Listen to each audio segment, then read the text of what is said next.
Okay, we are recording now. So, Anita, Hello. how are you? I'm doing well. How are you? I'm alive. Tough That's times. yeah. It's been everyone's like, "Oh, let's be glad that it's not 2020 anymore," but so far it's been a little bit crazier. Yeah, 2021 hasn't really gotten off to a great start. Do you want to introduce yourself for the audience? Yeah, my name is Anita, and I'm originally from the United States, couple states, and I'm now living in Madrid, Spain. Why do you say a couple of states? Well, I was born in California. I moved when I was in high school to North Carolina, and I went to undergrad there. And then I moved to New York, and I was most recently living in New York for like 6 years before I moved to Madrid. So I don't know where I'm from. That's right, you were here for about 6 years, weren't you? I did. I consider myself a New Yorker now. I think I did my time. Oh my god. I've gotten into so many arguments with people before the pandemic, obviously, about what it means to be a New Yorker. Yeah, what do you think it And means? oh God, I don't know. So for me is have you lived here long enough to experience not all of the shenanigans that New York has to offer, including delayed trains and overcrowded everything and expensive rent, expensive this, and I don't know. There's a million experiences to kind of have here, but the way I saw it is, hey, after a couple of years, at least 5 years, depending on how active you are, you can start to consider yourself a New Yorker, right? You're paying the taxes, you're paying the price to be a New Yorker. But then some other people are like, no, if you weren't born here and like at least went to high school here, then you're not. Like never. You'll never be it, which I disagree with. Yeah, honestly, it's kind of hard to meet people that actually went to school in New York and like grew up in the city. And so, I don't know. There's so many people that moved there. I feel like it's those things like killing a cockroach, it's having a walk-up apartment, it's seeing a man take a shit in the middle of 7th Avenue, learning not to care about what's going on the subway. Uh, Right, just kind of just like those minding your own things. business. Yeah, going to like artichoke pizza late night, knowing where to get good pizza, I guess. Oh my God, I get in trouble so often because I'm always criticizing the average slice here because I don't think they're that good. It's kind of shitty pizza, but if you know where to go for good pizza, then it's amazing. Yeah, well, I have to say I like the greasy like 99-cent places, and the one on 43rd between 3rd and Lex has amazing pizza. Like you just need to toss some hot sauce on it and oregano. It's so freaking good. I completely agree. I used to, when I first moved here, I was training for the Tokyo Marathon, and after every run, I would stop by a 99-cent pizza joint and get like two slices hot sauce, oregano, red So chili pepper, or good. whatever. And it was delicious. I thoroughly enjoyed that. Yeah, at least you were like deserving of the pizza. Like me and my coworker would go just in the middle of the workday, like dressed up in our like pencil skirts and stuff, and just go get the pizza. And Pizza time. we were always so ashamed to bring it back into the office because everyone could smell it from like 3 floors away. And surprisingly, a good amount of people will judge you for that. It's like, yo, it's a slice of pizza that just happens to be dirt cheap, you know? Yeah, good. It's really good. So, what is the biggest difference between, besides the obvious, population and buildings and everything? What's the difference between New York City and Madrid? Oh my gosh, that's a really difficult question. There's so many differences. Um, I don't know. I guess it might just be the like everyday things, which of course is more than one thing. But for example, on the metro, they call it the metro here, it's not the subway. Uh, People are just totally fine having conversations on their phone. They tip performers, they like give them money. They interact with each other. They're loud and it's just so lively. And especially coming from a place like New York where we ignore anything that's happening on the metro or subway. If there's a performer, we don't pay them. We like if something weird's happening, you don't pay them any attention. But there's been times where someone might have their mask under their nose and people yell at that person and they call security and people just care so much on the metro. It's so strange. Huh. Yeah, I've seen plenty of people on the subway here with either half-ass mask or every now and then, not common, but every now and then you'll see someone just walk in without one, right? And yeah, nobody says anything. It's so strange. I mean, and that's such a small difference. Uh, I don't know. It's definitely just a very different culture here than in New York. Would you say that the population there is a little bit older in general? I think it depends where you are because I live very close to the center. And so it's mostly where tourists come to visit when we were allowed to have tourists. And so I would say this area is pretty young. But if you go out to one of the neighboring neighborhoods or towns that are still in Madrid, those are definitely older and they're more like family oriented and grandparents live close by. And so I would say in general, I think it's definitely a bit older than New York City. Yeah, because I remember when I went to Madrid, I couldn't help but notice that the hot spots to go drink or hang out or whatever, they were very limited. Like, I don't know, maybe my cousin just didn't know all of the cool spots, but the few spots that we did go to, it was very, very specific where to find young people. Everywhere else was more of adult to older. Huh. I really wonder where you went, or maybe the timing of when you went to these places. Just in general, people here, I mean, everything happens later. So lunch happens around 2 or 3, then you have siesta, and then your dinner isn't until 9 or 10. And Yeah, then they eat people don't, late, right? yeah, they eat late and then they don't go out until like 2 a.m. If you go to a club at 2 a.m., nobody's there. You're starting the dance floor. I've made Wait, that really? mistake. Yeah. You have to go at like 3 or 3:30. And then they stay open until 6 or 7 a.m. There's usually a party after at 7 a.m. And so that's when the young people are out. They're like partying at the clubs and they go to the after parties. And so it's not unusual to see people coming home at like 9 a.m. on a weekend. Okay, so maybe that's what it was. Yeah. We definitely did not head out at 3 a.m. No, it's so late. I can't even get over how, like I'm such a grandma and I like to be cozy in my bed at like 9 p.m. and everyone gives me so much crap for that because they're like, Anita, it's time to go in like an hour. And I'm like, if you don't get me out of the apartment by 7, I'm not leaving. So, hmm. Now I feel kind of stupid because I Why? think I think I think we went to like a club one time, but it was like closer to midnight, and it wasn't like that crowded, right? It was just kind of like, eh. And then I literally ended up buying a shit ton of drinks because it wasn't that expensive, Yeah. at least compared to like New York. So my cousin and like we met a couple of people there, and I'm just buying round after round, and I'm pretty sure it was around 2 in the morning where I mean we were all like pretty drunk, and we went to that square, that little center where the bear is Yeah, going after the so. honey. Yeah, so I ended up climbing that statue Oh because I was like God. that drunk. And I don't know how I didn't get in trouble for that. But yeah, I literally thought to myself, it's 2 in the morning, like in New York, everything's like crazy. And I felt like Madrid was just so quiet. Yeah, that's definitely not the case. I think you were leaving I showed right up at, too early. yeah, like you still had an hour before the party started. Damn, now I gotta go back. Oh no, terrible. You have to come to Madrid. Yeah, I know, right? So, what actually took you to Madrid in the first place? Because you were born in California, went to North Carolina, did school there, went to New York, school, professional.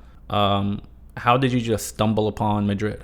Well, I have been wanting to live in a different country for a long time. I just think it's important to experience different cultures and, put yourself in situations that challenge yourself. And again, like you mentioned, I just move around all the time. And so after 6 years in New York, it just felt like it was the right time to try and make moves.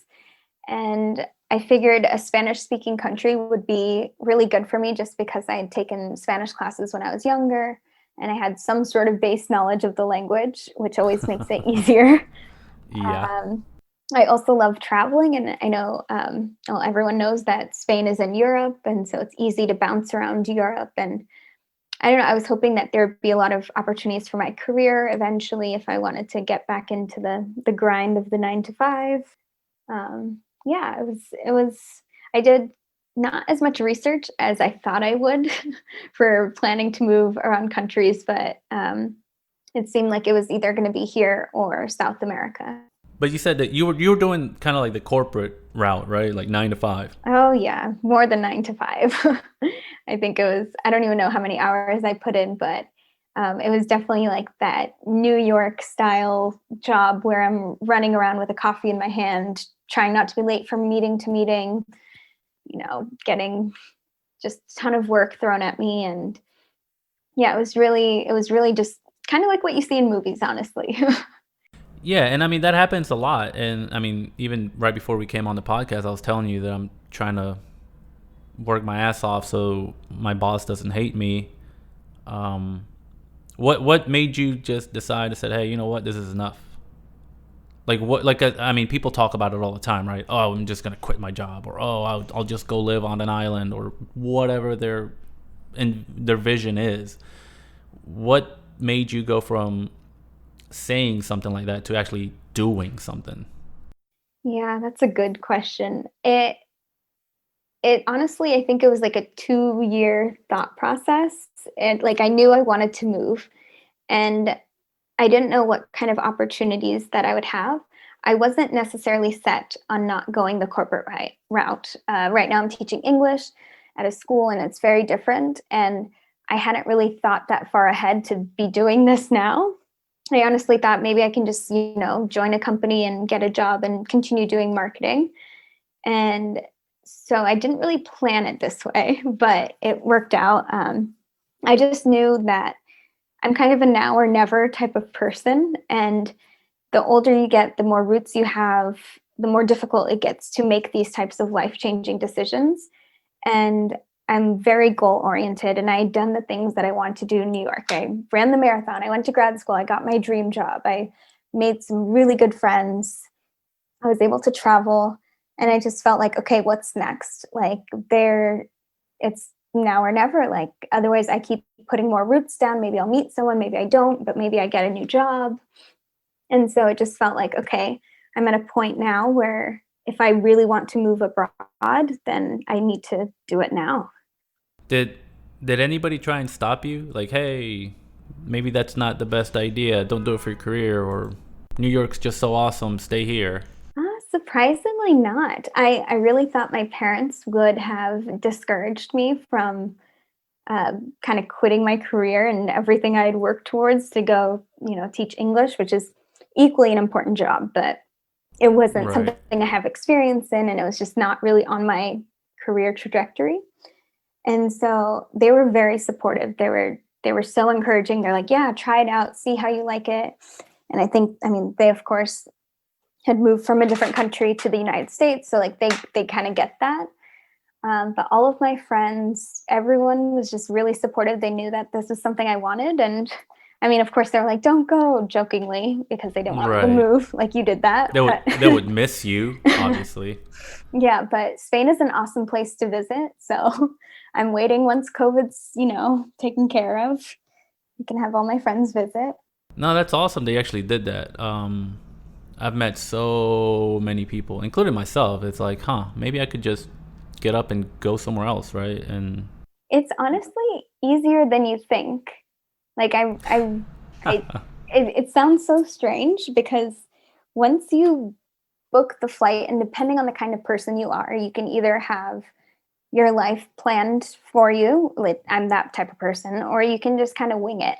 And I think one good thing about this COVID situation is that it's easy to work remotely. And there's so many opportunities to try and make a living, and you don't have to do that in your hometown. And I've met so many people that are just doing different freelance projects. I'm teaching at a school, which is fairly easy to do. And so once you kind of figure out what you want to do, book a flight, see what happens. I mean, the worst thing that can happen, which isn't even that bad, is you go home. That's very true. Yeah, that's that's my mindset. And I'm like, you know what? My marketing career will still be there. I'm confident in my skills, and I know that anytime I want to return to it, which I think is kind of soon, it'll be there and it'll be fine. Not only that, but they'll respect you for chasing something that you want to do, and they'll know that you're committed enough to actually do it, right? Yeah, I mean, honestly, you learn so much being in a different country by yourself, trying to figure out a different language, figure out transportation, figure out housing, every little thing. Like, for example, my computer has not been working for the past 2 weeks, and I think I have a fairly decent level of Spanish. And so I took my computer to the store. Lo and behold, my Spanish level is not that great, and I have no idea how to say my Wi-Fi keeps dropping, and that there's this weird message that pops up every time I shut down my computer. So like it's moments like that where you walk out of the store and you're just so proud of yourself for being able to communicate somehow. I mean, the guy ended up fixing Right. it, so it's like, okay, I did something right. And it's just like stupid little moments like that where it's like, okay, cool, this would have been 100 times easier in the US, but here I am. I didn't have any help and I did it. It's awesome. So, what is the biggest challenge or the biggest hurdle since moving to Madrid? Um, Other than, translation, right? 'Cause obviously you're going to struggle with that sometimes. What else has been like the biggest hurdle that you've had to overcome there? Um, hmm, that's a good question. I think, okay, besides the obvious of missing my friends and family and like, the comforts of home, besides that, I think one thing that I've been struggling with is just meeting like Spanish people, as weird as that sounds. But all of my friends happen to be from different parts of Europe and or America actually, and they all have moved here as well. So they're all expats, and the expat community is super strong here, and it's great. But also sometimes, you want to meet people that are actually from this country and practice Spanish and eat traditional Right. Spanish food. And so I think that's something I've been struggling with just because when I first got here, I was traveling all the time. I had people that were like other teachers at my school. I had this group of people already. And so with those people, I did almost everything. I traveled, I did weekend things. And so I've been really trying to like put myself out there and meet Spanish people. So I joined hiking groups. Um, I've done some volunteering here where I help Spanish adults with their English. And so I've met a few people through that, but I don't think I can consider like any one Spanish person my good friend. And so it's a Mm. little strange to say since I've been here for a little over a year. And I think it just makes you realize, like, even in New York, I had to really put myself out there to meet people and make new friends and start over. And so here I'm lucky to have the expat community, but somehow I feel like I'm not totally ingrained in, the world of Spain and the world of Madrid. Yeah, I think that's also part of being an adult, right? It becomes a little bit more of a challenge to develop those relationships, especially when you're not in school, and you don't have like coworkers that are there next to you all the time. It does take that effort to get to know someone and develop that relationship. And if both parties aren't willing to put in the work, it becomes a real challenge. Yeah, exactly. And it's even the expats that I meet, typically, not all of them, but they're also just kind of at a different point in their life. I don't mean to put it in a negative or positive way. It's neither here nor there, but Right. um, they're usually doing their gap years. They've just finished undergraduate and they are like, okay, let me go teach in Spain. And so even those people, sometimes I have trouble just because I'm at a different life place in life than them.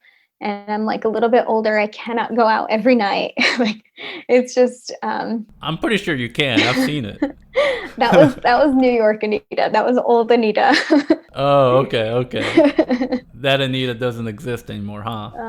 She makes an appearance occasionally. Here and there. Yeah. Now that's funny that you say that because, man, what a difference in like generations, right? I never even knew what a gap year was until I was like 30. Yeah, seriously. And it's so cool that I was about to say kids, but it's so cool that these people, these young adults Younger adults. yeah, younger adults are doing this, but they're also looking to get something way different out of their experience than I am. I'm here indefinitely. I don't have Mm-hmm. a plan to go back, and they're here from like, okay, October through June. Then they're going to backpack through Europe in the summer, and then they're going to go back home and look into grad school or however they want their career to go. And Right. I'm here because I'm trying to settle in. I'm trying to call this place my home. And so I don't know, it's just different. Does it feel like home at all? It's getting there, I think. It's COVID has really thrown a whole wrench into this situation. Um, I don't know what makes a place feel like home, as weird as that sounds, but I still need Google Maps to get around the city sometimes, and I do have my some of my favorite food places, but in general, I think like finding your favorite restaurants and bars and finding your favorite activities to do in a city, it's a lot harder with COVID and all these restrictions. And so I don't know I don't know when that moment will come where I'll be like, okay, I'm here, I love it. Well, I do feel that way already, but like this is home, you know. No, yeah, I totally get it. And you've been there for what, a year and a half, maybe? Yes, I Um, October 2019 I came here. So a year and like 3 months. okay. No, yeah, and it's crazy that the pandemic hit literally just months after you got there. Yeah, it was wild here. It was wild. Yeah, that's not fair that you were so new when that occurred. Yeah, but at least like I'm very glad that I stayed through. I had a lot of friends that were considering going home, some of which did go home, and I don't know. There's something about like seeing Madrid through that. Like everything was closed. We were not allowed outside for exercise. We had to just go within like a 1 or 2 kilometer radius, go to the store, come back. If you had a dog, you could only walk it within like your street block. And if they catch you doing anything, then you'll get fined. Like I went to the grocery store with my roommate and we both got yelled at by the cops. And they're like, no, you can only go one at a time. You couldn't even go with members of your household. And so Wow. everything was closed. All like even McDonald's was closed. And so to see the city transform from something like that to what it is now and knowing how it was before is just really interesting, and it makes you appreciate it more. So in those terms, has what is Madrid like now, right? Like today, are you allowed to go to McDonald's and sit down and eat? Yes. So they so masks are mandatory. You have to wear them everywhere. And if you don't, again, you'll get yelled at by security or you'll get fined. And this isn't like a joke of a fine. It's like 600 euros. It's insane. And bars and restaurants are open, but they have to close by 11. No, they have to close by 10. And then the curfew is you have to be home by 11. And you cannot be out of your house between 11 p.m. and 6 a.m. And so Now, is they this take for all of Spain or is this a Madrid or a regional thing? this is just Madrid. So each Okay. community, so Madrid is an autonomous community, so it has its own government. And so each community government can decide its Okay. restrictions. And so there are communities up north that are fully locked down, like how we were in spring. That was actually the national government, taking charge and saying, no, everything's shut down. But now it's left up to each community. So Madrid actually has quite a high number of cases, but it has one of the I guess more flexible, less strict restrictions. Right. Um, usually like Valencia, for example, you can't enter or leave the community. And so I don't know, it's kind of crazy. Everyone's kind of shocked that Madrid is still open. Um, but there's hand sanitizer everywhere. Everything's maintaining like having the social distancing. They have capacity limits for indoor and outdoor dining. What else? Yeah, because I was gonna say, believe it or not, you're not the first person in Spain on the podcast. Wow. I know. No, but my buddy Oscar was telling me that he was not allowed to leave the city. Yeah, that's how it was. So normally I would have traveled. I get a 2.5 week vacation for Christmas and New Year, and we could not leave or enter Madrid. So any of the hiking that I've been doing or visits to smaller towns, that's within the community of Madrid. And so I don't know if that's still in place. Honestly, the restrictions change like every few days, and it's really difficult to keep up. Does I'm just trying to imagine a world. I mean, it's sad, right? That most of the world is kind of following the rules of wear a mask, close down, kind of. Because I'm guessing your numbers in Spain itself isn't crazy, right? Like people catching it and dying and all this other stuff, right? I think we've just seen like a increase in our numbers because of the holiday season actually. And so that's why they like our curfew just got changed for to bars and restaurants closing at 10 p.m. Before it was 11. So I don't know. Everyone's kind of saying that there might be a full lockdown here in Madrid, but the government is fighting it. So Gotcha. No, I was just thinking out loud because here in the United States, I mean, yeah. I don't want to say half the country doesn't give a shit, but half the country doesn't give a shit. Yeah, and that's why I'm like really happy to be here because the things that I see would not even be possible here. Like wearing a mask, arguing with shop owners whether they're allowed to enter or not with or without a mask. Like none of that occurs here. People are just so respectful.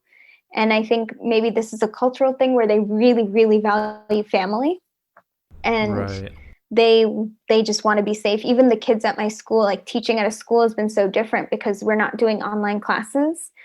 And so all the kids wear masks. They can only interact within their classrooms. They can't play with any of the other kids. They keep the doors and windows open. And the poor things, when they have to take a sip of water, they like take their water bottle to the window, pull down their mask, take a sip, pull it back to their mask, and then go sit down. And Wow. they're all shivering. Like it's been really cold here. It's been like freezing degrees, like 32. And they just have to wear their jackets and gloves and scarves, and they sit in these classrooms to learn. It's wild. After everything that I've seen here, it's hard to believe that people are actually following rules that closely, right? Which is good. They should be doing that. That's what everybody should be doing. Yeah. I'm a little guilty because I did travel a little bit, but that's besides the point. Yeah, that's the thing though, because I think until there's like a punishment or the option is taken away, people will still do what they want to do. Like there was a point during lockdown where I just really needed McDonald's. Like I just needed it. And I kept thinking if it were open, like I would risk, and mind you, like I was afraid to go to the grocery store. I did not want to get fined. My like ID card hadn't been updated with my recent address. And I was like, if they stop me, I could have to like try and explain again in a different language that I don't live in this address and I live in this address. And, I was afraid to go to the grocery store, and I was just like, okay, if McDonald's was open, I would definitely go. I would have gone several times, but that option was taken away from me and I couldn't go, you know? And so it's like, Yeah. I think like, and I'm trying to be honest here, like if the option is there, I think most people would take advantage of it and go for it. Oh, without a doubt. Without a doubt. This is why I was really confused on some of the restrictions and traveling to certain countries kind of got lifted. And I'm thinking like, why? Yeah. Well, I don't know. Because people start flying everywhere, right? yeah. I just saw that the US is requiring a COVID test though to enter the country. Right. Which is Right. exciting. One step forward. Yeah, I don't know. Anyways, what I was going to ask you earlier was, because you made me think when you were like, oh, yeah, it's freezing over there. you got to witness the first snow covering of Madrid in like what, 100 years or something like that. Yeah, it was, oh my gosh, it was so fun the first 3 days. Like honestly, so much fun. They closed schools, of course, and we just went to the park. We had snowball fights. And then like the fourth day when it stopped snowing and everything just froze, everything went to hell. Like it was so bad. It like they just cleared my street yesterday and this snowfall happened like a week and a half ago. And Jesus. so imagine like I mean, apparently Madrid knew about this snowfall, but they didn't do anything to prepare. They could have salted the roads. They could have like, I don't know, told people what to do. But it was so bad that trees were falling. There was people that were dying because they were stuck in their cars on the highway. And when I went to the grocery store finally, like there was nothing on the shelves because the delivery trucks couldn't get it to the city. It was so bad. And so they actually closed school. School has been closed for the past week now. First day is tomorrow. What?